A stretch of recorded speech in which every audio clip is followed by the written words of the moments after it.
আপনি একজন যুবক বসে আছে পা এভাবে মেলায়া, একজন লোক আসলো মুরব্বী, তাকে বলা হলো তুমি চিনো কে?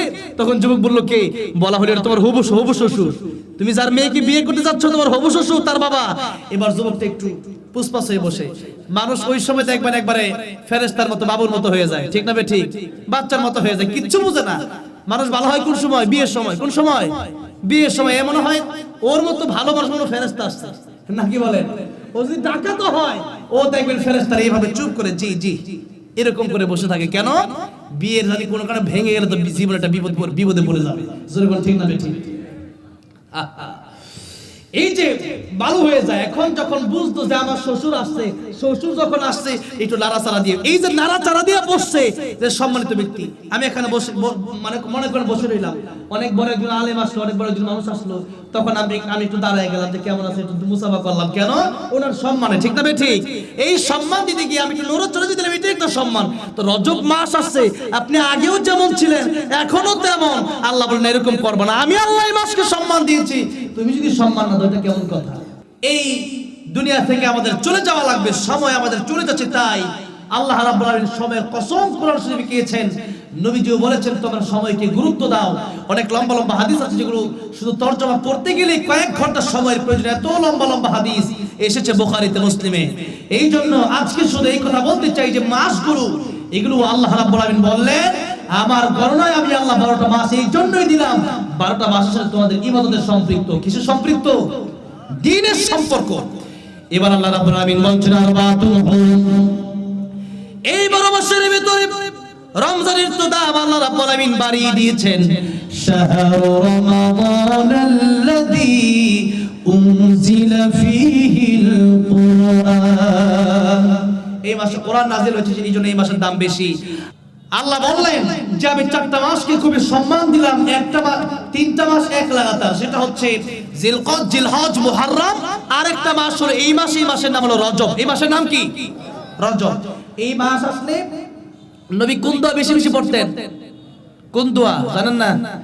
আল্লাহুম্মা শাকার আল্লাহুম্মা বারিক লানা ফি রজবিন। অনেকে রজবা পড়েছেন, এটাও অনেকে লিখেছেন বলেছেন, তবে হাদিস শরীফের গ্রন্থে জব্দে একেবারে যেভাবে লেখা এসেছে এবং নাহর কায়দা অনুযায়ী এইভাবেই হয়েছে। আল্লাহুম্মা আল্লাহুম্মা বারিক লানা ফি রজবিন ওয়া শাবান ওয়া বাল্লিগনা রমাদান। নবীজি এই দোয়া করতেন রজব মাস আসলে, নবীজি রমজানের প্রস্তুতি নেওয়া শুরু করতেন। রজব মাস যখনই চলে আসতো, রজবের চাঁদ উঠলেই আল্লাহর নবী বলতেন আয় আল্লাহ আপনি আমাকে হায়াত দান করেন, আপনি আমাদেরকে বরকত দান করেন রজবে আর শাবানে, আর রমজান পর্যন্ত হায়াত পৌঁছায় দেন। কারণ যেই ব্যক্তি একবার রমজান পেয়ে গেল, একবার লাইলাতুল কদর পেয়ে গেল, হাজার হাজার বছর সে পেয়ে গেল। সুবহানাল্লাহ। হাজার হাজার বছর কেন বললাম? আল্লাহ বলেছেন লাইলাতুল কদরি খায়রুম মিন আলফি শাহর। এখানে মুফাসসির কেরাম ব্যাখ্যা করেছেন কত হাজার মাস, এটা একমাত্র আল্লাহই জানেন। সুবহানাল্লাহ। এই উম্মতকে আল্লাহ বিশেষ বিশেষ অফার দিয়েছেন, এই জন্য যে একবার জীবনে রমজান পেয়ে গেল, লাইলাতুল কদর পেয়ে গেল, তার ভাগ্য খুলে গেল। সুবহানাল্লাহ বলেন। লাইলাতুল কদরে এক রাত ইবাদত করবেন, হাজার মাসের চেয়ে বেশি সওয়াব হয়ে যাবে। সুবহানাল্লাহ। নবীজি এই মাসের জন্য অপেক্ষা করতেন আর আল্লাহর কাছে দোয়া করতেন। তাহলে এই দোয়া আমরা করব তো এখন থেকে করব। এই মাস অনুযায়ী নবীজি আমল করতেন, নির্দিষ্ট মাস অনুযায়ী। মাস যেই মাসের যেই ফজিলত, এই মাসে অনেক জাল হাদিস আছে, যেমন বিভিন্ন সময় বিভিন্ন রোজা, এরপরে বিভিন্ন ধরনের নামাজ, বিভিন্ন ধরনের গরু জবাই করা, এরকম অনেক জাল হাদিস আছে।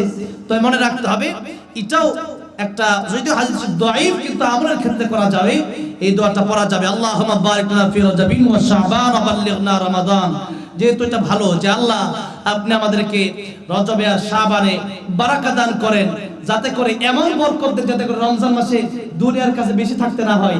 এই বরকতের কারণে যেন রমজান মাসে আল্লাহ তোমার ইবাদত বেশি বেশি করতে পারি। আর শাবান মাসে নবীজি রমজান ছাড়া অন্যান্য মাস থেকে বেশি রোজা রাখতেন শাবান মাসে। এই জন্য শাবান মাস আসলে আমরা রোজা রাখার অবশ্যই প্র্যাকটিস যদি আমরা শুরু করি, তাহলে রমজানের রোজা রাখা সহজ হয়ে যাবে। প্রথম দিন রাখতে গিয়ে দেখা যায় অনেকেই ভেঙে ফেলে আবার, ঠিক না ঠিক? কেন যে অভ্যাসটা, এই জন্য শাবান মাস থেকে রাসূলুল্লাহ সাল্লাল্লাহু আলাইহি ওয়াসাল্লাম প্র্যাকটিস চালু করে দিতেন। এই জন্য শাবান মাস থেকে আমরা প্র্যাকটিস চালু করে দেব। এমনি তো আরবি মাসের 14, 15, এই 13, 14, 15 এই 3 দিন রাসূল এমনি রোজা রাখতেন এবং সোমবার আর বৃহস্পতিবার রাসূলুল্লাহ সাল্লাল্লাহু আলাইহি ওয়াসাল্লাম রোজা রাখতেন, কারণ এই বৃহস্পতিবারে আল্লাহর দরবারে মানুষের সাপ্তাহিক আমলনামা পেশ করা হয়। আমার ভাইরা বাবাজিরা, যেই কথা বললাম, নবীজি আল্লাহ রাব্বুল আলামিনের কাছে দোয়া করতেন, এই দোয়া আমরা করব। আর দ্বিতীয় কথা হচ্ছে আল্লাহ বলেন ফালা তাযলিমু ফীহিন্না আনফুসাকুম, এই কথাই আমার শেষ কথা। আল্লাহ বললেন স্পষ্ট মেসেজ যে এই মাস যখন রজব চলে আসে তোমরা গুনাহ করবে না, গুনাহ ছেড়ে দাও। কে বলছেন?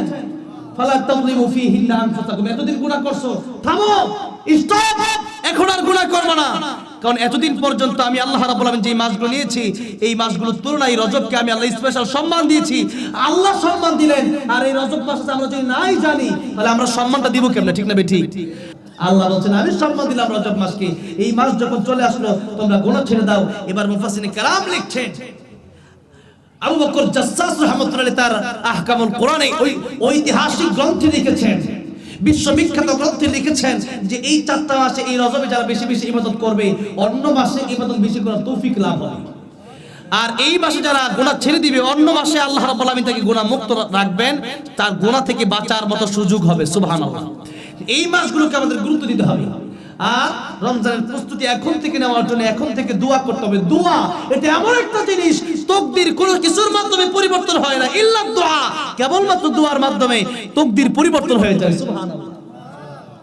আমাদের এক ছোট ভাই ছিল হানাফ খালিদ, কিছুদিন আগে অ্যাক্সিডেন্ট করলো, ডাক্তার বলল 5% বাঁচার সম্ভাবনা নাই। আমরা কোরআন খতম করে দোয়া করলাম, আমরা বললাম ডাক্তারের কথা তো আর কিছু আসে যায় না, আমার আল্লাহ চাইলে তো বাঁচাতে পারে। ঠিক না ঠিক? 2 দিন পরে ডাক্তার বলতেছে না আলহামদুলিল্লাহ এখন 95% বাঁচার সম্ভাবনা আছে। বলেন সুবহানাল্লাহ। এই তো আল্লাহ, এই দুনিয়া ডাক্তারের সবাই বলে যে আপনার বাঁচবেন না, শেষ 1 বছর 2 বছর, কিন্তু পরে দেখা যায় লোকটা 20 বছর 30 বছর বাঁচে। আল্লাহু আকবার। মানুষের দোয়ার মাধ্যমে, মা বাবার দোয়া আল্লাহ কবুল করে। মা বাবার কাছে দোয়া নিবেন। মা বাপ মুসাফির মাজলুম, 3 ব্যক্তি আল্লাহ খালি ফিরিয়ে দেয় না। দোয়া নিবেন বেশি বেশি মার কাছ থেকে, বাবার কাছ থেকে। কার কাছ থেকে? মা আর বাবার কাছ থেকে। ভাইরা বাবাজিরা, যেই কথা বলতেছিলাম যে নবীজি দোয়া করতেন, একটা জুতার ফিতা যদি ছিঁড়ে যায় সেখানেও নবীজি শিখিয়েছেন দোয়া করো আগে। কি করো আগে? দোয়া করো আগে। আর তা না হলে জুতার ফিতা লাগাতে গিয়ে এমন হতে পারে যে সেখানে একটা অ্যাক্সিডেন্ট হতে পারে, বড় অ্যাক্সিডেন্ট। ছোটখাটো জিনিস থেকে অনেক বড় হয়ে যায়। ঠিক না ঠিক? দেশে প্রথমে আমাদের যুবক ভাইরা চাইছিল চাকরি, এখন তারা চাকরি চাইলেও বলো রাজাকার। এখন সবাই তুমি কে? রাজাকার। আমি কে? সবাই এখন রাজাকার। এখন তারা হয়ে গেছে সরকার। ঠিক না বেটে? হ্যাঁ, এই জন্য ছোটখাটো বিষয় নিয়ে অনেক বড়, এই জন্য কোনো ছোট বিষয়কে ছোট দেখবেন না, কোনোভাবেই একটা ছোটখাটো বিষয়কে ছোট দেখা যাবে না। প্রত্যেকটা বিষয়কে এক কদম আগাবেন আর মনে করবেন সাবধানে আরেক পা আগাবেন, কারণ এক পা আপনি আগাবেন আরেক পা সামনে গর্ত থাকতে পারে, এমন গর্ত থাকতে পারে যেই গর্তে পড়লে আপনার জীবন শেষ হয়ে যেতে পারে। এই জন্য প্রত্যেকটা সময়কে আপনি মূল্য দেন, এই মাসকে আপনি মূল্য দেন। এই মাসে বেশি বেশি আপনি দোয়া করেন আল্লাহর কাছে, রমজানের জন্য আল্লাহর কাছে হায়াত চান, প্রস্তুতি নেন। এই হচ্ছে আজকের কথা। আল্লাহ বলেন তোমরা গুনাহ ছেড়ে দাও। এই মাস তো অন্যান্য মাস তো গুনাহ ছেড়ে দিতেই হবে। এই মাসে যদি আপনি, আল্লাহ বলেন এই মাসকে আমি এই মাসে স্পেশালি তোমাদেরকে কোরআনের আয়াত সূরা তাওবার 36 নম্বর আয়াতের মাধ্যমে বলে দিলাম যে তোমরা এই মাসে গুনাহ করবে না। এরপরেও যদি আগে যেমন গুনাহ করতো এখনো যদি ওইরকম গুনাহই করে তখন ডবল গুনাহ হবে। তখন কি গুনাহ হবে? ডবল। তাহলে এই কথা হচ্ছে যে আমরা গুনাহ ছেড়ে দেব। আমরা কি ছেড়ে দেব? আমরা কি ছেড়ে দেব? গুনাহ ছেড়ে দেব আর আল্লাহর কাছে দোয়া করব বেশি বেশি। এই দুইটাই হচ্ছে কথা। এখন আমাকে গজল গাওয়ার জন্য বলা হয়েছে। যে কথাগুলি বললাম আল্লাহ আমল করার তৌফিক দান করুন, বলেন আমিন। আল্লাহ রমজান পর্যন্ত আমাদের হায়াত দারাজ করে দেন, বলেন আমিন। আল্লাহ রাব্বুল আলামিন আমাদেরকে গুনাহ মুক্ত জিন্দেগি দান করেন, বলেন আমিন। আমাকে যেই ইসলামের সঙ্গীতের জন্য বলা হয়েছে এর মধ্যে আমাকে আমার কমিটির ভাইরা ওঠার আগে বলেছিল যে আল্লামা সাঈদী আমরা শুনবো। আল্লামা সাঈদীকে ভালোবাসেন কারা কারা একটু দুহাত দেখতে চাই। আল্লাহর কোরআনের জন্য তাফসীর শুনেছেন, সেই জন্যই আমরা আল্লাহর কোরআনের জন্য ভালোবাসি। ঠিক না ঠিক? লিল্লাহি তাকবীর, লিল্লাহি তাকবীর, লিল্লাহি তাকবীর। আল্লাহ তুমি আল্লামা সাঈদীর কবর জান্নাতের বাগান বানিয়ে দাও, বলেন আমিন। আমি আল্লামা সাঈদীকে নিয়ে যে ইসলামের সঙ্গীতটা লিখেছিলাম সেটা বলবো, ও মনে নেই। একটু আপনারা এই মাদ্রাসার জন্য, নাকি মাদ্রাসার জন্য না, নবী বলেছেন মানুষের মৃত্যুর পরে মানুষের সব আমল বন্ধ হয়ে যায়। ইনকাতা আনহু আমালুহু, নামাজ পড়া যায় না, রোজা রাখা যায় না, কিন্তু নবীজি বললেন তোমার তিনটা আমল থাকবে। এর মধ্যে প্রথমে হচ্ছে সাদাকাতুন জারিয়াতুন, তোমরা মাদ্রাসা মসজিদে যদি দান করো, এই দানটা এখানে যারা পড়ালেখা করবে, হাফেজ কোরআন হবে, তাদের সওয়াবগুলো তোমার টাকা মাদ্রাসায় দেওয়ার কারণে তুমি আজকে কবরে চলে যেতে পারো, এই সওয়াবগুলো আল্লাহ রাব্বুল আলামিন তোমার কবরে পৌঁছায় দিবেন, তাদের কোরআন তেলাওয়াতের সওয়াবগুলো ডবল করে জোরে কোন সুবহানাল্লাহ। এই জন্য এই মাদ্রাসাকে যারা মহব্বত করে, নবী বলেছেন কুন আলিমান আও মুতাআল্লিমান আও মুঈনান আও মুহিব্বান লা তাকুন খামিসান আও মুস্তামিআন আও মুহিব্বান লা তাকুন খামিসান ফাতাহলিক। নবী বলেছেন আলেম হও, আলেম যদি না হতে পারো আলেমের ছাত্র হয়ে যাও, তাও যদি না পারো তাহলে আলেম যা বলে শোনো, ওইরকম শুনতেও পারো না, তাহলে কি করবা? আও মুহিব্বান, আলেমকে মহব্বত করবা। কিয়ামতের মাঠে নবী বলেছেন আলেমকে মহব্বত করার কারণে কি হবে? আলেমরা যখন জান্নাতে যাবে তখন এক ব্যক্তি, হাদিস শরীফে এইভাবে এসেছে, গিয়ে বলবে ও আলেম আপনি তো জান্নাতে যাচ্ছেন, আপনাকে আমি ভালোবাসতাম। নবী বলেছেন আও মুহিব্বান, তোমাকে মহব্বত করে জান্নাতে যাওয়া যাবে। তখন আলেম জিজ্ঞাসা করবে কেমনে ভালোবাসতা? বলবে তোমাকে দুনিয়াতে এক গ্লাস পানি পান করাইছিলাম।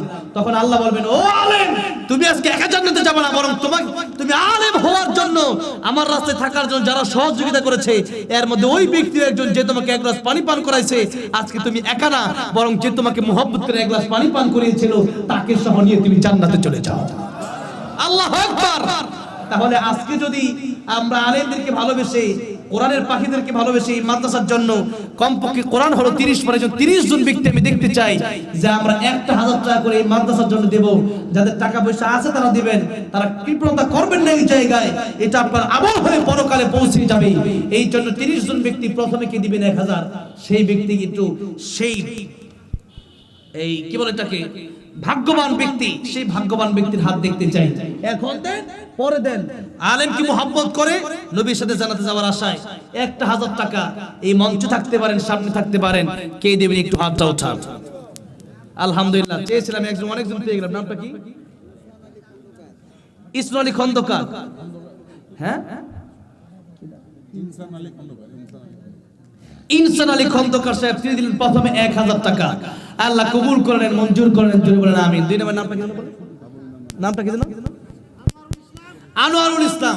মাশাআল্লাহ, আল্লাহ রাব্বুল আলামিন এই সাদাকা জারিয়া, আমি হাত উঠাতে বলার সঙ্গে সঙ্গে অনেকেই হাত বাড়িয়ে দিল। দ্বিতীয় নম্বরে আনোয়ারুল ইসলাম সাহেব দিল 1000। আল্লাহ কবুল আর মঞ্জুর করে জানে মালে আপনি বরকত দিয়ে দিন, আমার নবীর সঙ্গে জান্নাত দিয়ে দিন, বলেন আমিন। 3 নম্বর নাম কি? দুলাল ভাই 1000 টাকা। আল্লাহ কবুল আর মঞ্জুর করো, জানে মালে বরকত দিয়ে দাও, কাল কিয়ামতের ময়দানে আমার নবীর সাথে জান্নাতের মালিক বানিয়ে দিও, বলেন আমিন। 4 নাম্বার কে আছেন? 4 নাম্বার মাত্র 1000 টাকা। এটা আপনার কাছে আজকে অনেক টাকা মনে হতে পারে, তবে কাল কিয়ামতের ময়দানে, নাম কি? নজরুল ইসলাম। নজরুল ইসলাম সাহেব। আল্লাহ রাব্বুল আলামিন 4 নম্বরে নজরুল ইসলাম সাহেব এই মাদ্রাসার জন্য 1000 টাকা নগদ দান করলেন। আল্লাহ রাব্বুল আলামিন কবুল আর মঞ্জুর করে নাও, জানে মালে বরকত দিয়ে দাও, আল্লাহ মনের নেক বাসনা পুরা করে দাও, বলেন আমিন। 5 নাম্বার শফিকুল সাহেব 1000 টাকা। আল্লাহ কবুল আর মঞ্জুর করে নাও, জানে মালে বরকত দিয়ে দাও, কাল কিয়ামতের ময়দানে আমার নবীর সাথে জান্নাতের মালিক বানায় দিও, বলেন আমিন। 6 নাম্বার কে আছেন?